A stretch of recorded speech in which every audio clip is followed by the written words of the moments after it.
Bienvenido al canal matemático del Colegio Everest. En esta oportunidad continuaremos con el estudio de los elementos secundarios del triángulo y estudiaremos el baricentro. Recordemos que el baricentro es la intersección de las transversales de gravedad, y las transversales de gravedad es el segmento que da del vértice hasta el punto medio del lado opuesto, para lo cual identificaremos los puntos medios de cada lado del triángulo y procederemos a graficar las transversales de gravedad, desde el vértice hasta el punto medio, desde el vértice al punto medio. La intersección de estas tres transversales de gravedad recibe el nombre de baricentro o centro de gravedad, para lo cual vamos a colocar el nombre, el cual es baricentro. Tenemos que mirar con mucho cuidado debido a que hay algunas propiedades que se encuentran en las transversales de gravedad, para lo cual vamos a medir con esta herramienta de GeoGebra distancia o longitud. Entonces vamos a medir primero el vértice D al baricentro y del baricentro al punto F. Observamos las medidas del punto D, ¿cierto?, hasta el baricentro es 3,9 y del punto baricentro hasta F es 1,95.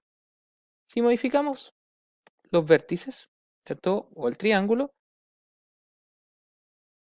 se observa más claramente en este ejemplo de que la medida del punto D al baricentro es de 4 centímetros y del baricentro hasta el punto F es de 2 centímetros. Por lo cuanto podríamos generalizar que la transversal de gravedad con el baricentro se divide en dos segmentos que están en la razón 2 es a 1. ¿Qué quiere decir esto? Que el segmento que va a ir del vértice hasta el baricentro va a medir el doble del segmento que va del baricentro hasta el punto medio del lado opuesto del vértice, en este caso el vértice D. Otra de las propiedades importantes tiene que ver con... Vamos a seguir estudiando entonces algunas propiedades. Ya recordamos entonces lo que acabamos de ver, que la transversal de gravedad con el baricentro se divide en la razón 2 es a 1.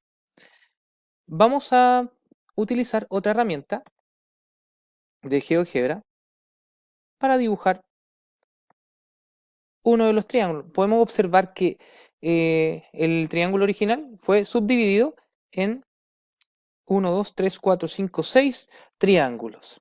Y vamos a tratar de visualizar qué es lo que ocurre con esto, porque observando nos damos cuenta que estos triángulos no son ni congruentes ni semejantes en este ejemplo.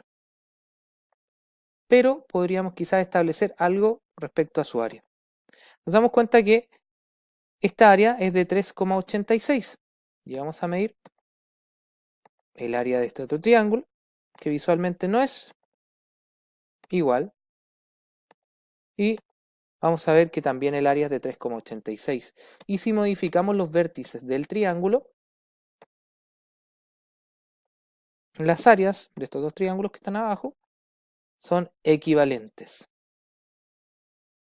Entonces, podemos decir también que las transversales de gravedad en un triángulo subdividen al triángulo original en 6 triángulos de igual área. Por lo tanto, si tuviéramos un ejercicio en los cuales nos están hablando de las transversales de gravedad y nos dan el área de uno de los triángulos, al multiplicarlo por 6, podríamos tener el área del triángulo completo. Otro detalle bastante importante de las transversales de gravedad, vamos a utilizar otro dibujo para visualizar, es el siguiente. Vamos a dibujar otro triángulo y con la herramienta de la cuadrícula vamos a forzar a que este sea un triángulo rectángulo, para ver una de las propiedades importantes de la transversal de gravedad cuando estamos trabajando en un ángulo, en un triángulo que tiene triángulo rectángulo, perdón. Vamos a verificar con la herramienta ángulo que estamos trabajando en un triángulo rectángulo, midiendo, ¿cierto?, en sentido antihorario, KJI, que es un ángulo de 90 grados. Entonces vamos a trazar la transversal de gravedad. Recordemos nuevamente la definición, que es el segmento que une el vértice con el punto medio del triángulo, del lado opuesto. Vamos a medir nuevamente. En un triángulo rectángulo siempre ocurre lo siguiente. La medida de la transversal de gravedad que sale, ¿cierto?, desde el vértice que tiene ángulo de 90 grados, va a subdividir a la hipotenusa de este triángulo en dos elementos de igual medida, ¿cierto?, porque es el punto medio, y además esta transversal de gravedad va a medir lo mismo que la mitad de la hipotenusa. Espero que les haya gustado este video. Hasta luego.